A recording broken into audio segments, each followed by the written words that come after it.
Halo guys, balik lagi bareng gua Romi di Droid Line. Pasti kalian udah pada lihat channel teman-teman reviewer lain unboxing Mi TV 4 ukurannya 55 inci. Sekarang giliran gua buat cerita experience gua pakai TV ini. Pertama-tama gua mau infoin dulu kalau TV ini bisa kalian beli dengan harga yang cuma 5 juta aja. Kayaknya ini adalah TV 55 inci paling murah yang ada di pasaran saat ini. Buat pembanding, gua di rumah pakai Panasonic 43 inci, harganya 5,5 juta. Dengan harga yang cuma 5 juta, gue yakin TV ini bakal jadi inceran banyak orang yang mau bikin home theater di rumah. Apalagi mereknya juga nggak asing lagi kan. Gue pun sama, begitu tahu harganya murah, gue langsung tergoda buat beli untuk ganti atau upgrade TV di rumah. Tapi sebelum kalian beli, gue mau kasih tahu dulu 5 fakta penting soal Mi TV ini, jadi pastiin kalian nonton sebelum beli. Yang pertama soal materialnya. Build quality Mi TV 4 berukuran 55 inci ini ternyata jauh lebih solid dibanding Mi TV 32 inci yang pernah gua review dulu. Bisa dibilang sekelas TV high-end merek terkenal macam Sony, Panasonic, atau Toshiba. Hampir semua bagian dari TV ini pakai bahan plastik tapi yang high grade. Sama sekali nggak ada kesan murahan. Dan dengan mayoritas bahan plastik pun bobotnya ternyata lumayan, nyampe 13 kg. Tapi kalau mau ngegotong sih seenggaknya 2 orang udah cukup. Kalau dari penampilannya, TV ini kelihatan low profile, desainnya nggak mewah kayak TV bikinan Samsung atau LG, lebih mirip TV bikinan Sony atau Panasonic. Sudut-sudutnya kotak dengan bezel warna hitam. Bezelnya pun enak banget dilihat karena tipis-tipis. Cuma nih, karena desain kakinya terpisah kiri dan kanan alias bukan di tengah, jadi naruh TV ini harus di meja yang lebar buat tatakan kakinya. Lanjut fakta kedua soal interface dan remote-nya. Xiaomi nempatin port-portnya di bagian belakang, posisinya pas di tengah. Menurut gua cukup bikin ribet karena dimensinya sendiri kan lebar. Kenapa nggak taruh di pinggir aja? Kebayang kalau misalnya TV ini ditempel di dinding terus kita bakal susah kalau mau nyolokin kabel ke portnya. Jumlah portnya sendiri menurut gua cukup aja, nggak bisa dibilang berlimpah. Port HDMI ada 3, port USB ada 2, ada port LAN, AV, dan SPDIF alias digital audio. Tapi jenisnya beda nih, bentuknya bulat bukan kotak. Buat koneksi internet juga ada WiFi 5 GHz. Kalau remote-nya sama kayak Mi TV yang sebelum-sebelumnya, masih dikasih yang smart remote.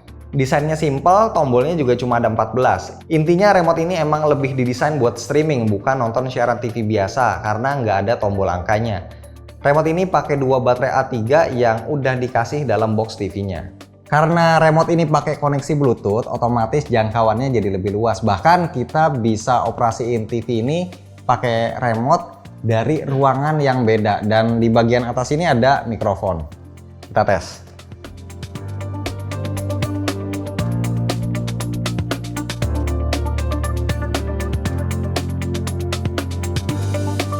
Open Netflix. Opening Netflix. Lanjut ke fakta ketiga soal spesifikasinya. Yang namanya Smart TV wajib punya spek mumpuni. Nah, Mi TV ini pakai chipset Cortex A53 bikinan Amlogic. GPU-nya Mali 450 MP3, RAM-nya 2GB sama storage-nya 8GB, jenisnya eMMC. Spek begini di atas kertas harusnya lancar buat jalanin OS Android yang ketanam di TV ini. At least seminggu gua pakai sih nggak pernah ngehang. Gua pun nyoba install dan mainin game buat tes performanya lebih jauh. Gua cek di Play Store, ternyata pilihan gamenya terbatas, nggak sebanyak kayak di HP. Mayoritas kebanyakan itu game jadul. Gua tes main Badlands sama Death Trigger 2, ternyata lancar. Yang penting siapin gamepad buat mainnya. Oke, fakta selanjutnya soal OS-nya. Mi TV ini pakai 2 OS sekaligus, yaitu Patchwall bikinan Xiaomi dan Android 9 yang khusus buat TV dengan security patch Oktober 2019. FYI, kalau buat TV emang masih mentok di Android 9, jadi nggak ada versi lebih tinggi dari ini. Di TV ini kita bebas mau pakai OS yang mana karena bisa switch dari Patchwall ke Android dengan cepat dan seamless. Kalau mau ke home screen Patchwall tinggal pencet tombol Mi. Kalau mau ke home screen Android pencetnya yang tombol lingkaran.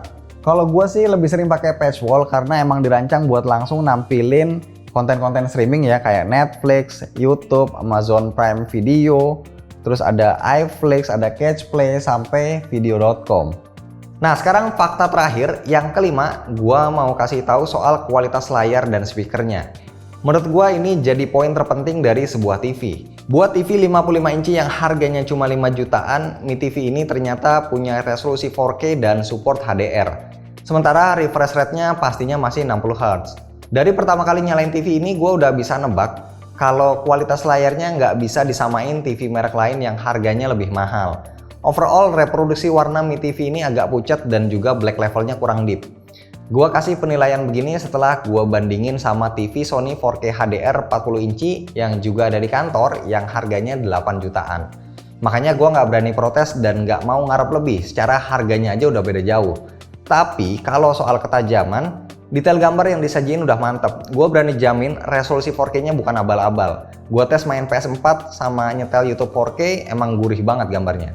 Intinya kalau mau ngerasain detail gambar maksimal, kita harus nyetel konten yang support 4K atau minimal 2K lah. Karena kalau cuma Full HD, apalagi HD, gambarnya jadi nggak tajam. Kalau buat nonton Netflix, TV ini pastinya udah support Widevine L1 alias support high res dan HDR. Nah, ngomong-ngomong soal HDR, ternyata nggak support pas gua tes main PS4. Resolusinya sih dapat 4K selama gamenya support, tapi HDR-nya tetap off, nggak bisa diaktifin. Gue curiga HDR di TV ini emang nggak kompatibel sama PS4. Dua hal lain yang gua nggak suka dari TV Android, pertama, waktu booting atau nyalainnya itu lama, sekitar 30 detik. Dan yang kedua, kalau kita mau adjust atau ganti mode gambarnya, itu repot. Kita harus ke setting dulu, terus pilih device preferences, terus cari mode picture di sini. Jadinya repot. Selain repot, opsi pengaturan gambarnya juga minim banget. Pilihan mode gambarnya ada 4, bisa ganti color temperature juga. Tapi sayangnya nggak ada pengaturan manual buat kontras, gamma, sharpness, dan lain-lain. Fix buat gua pengaturan gambar yang disediain ini nggak optimal.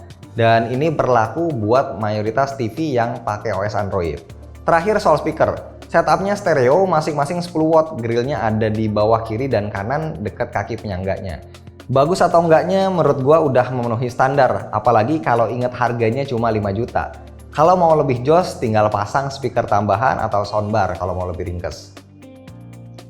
Kalau ditanya TV ini worth it atau enggak, gue bilang worth it. Kenapa? Karena kita pasti bakal susah nyari TV 4K HDR dengan ukuran 55 inci yang harganya itu cuma 5 juta. Tapi ya itu tadi, jangan ngarep lebih, jangan ngarep dapat fitur yang lengkap ataupun ngarep visual yang sama kayak TV yang harganya di atas 10 juta.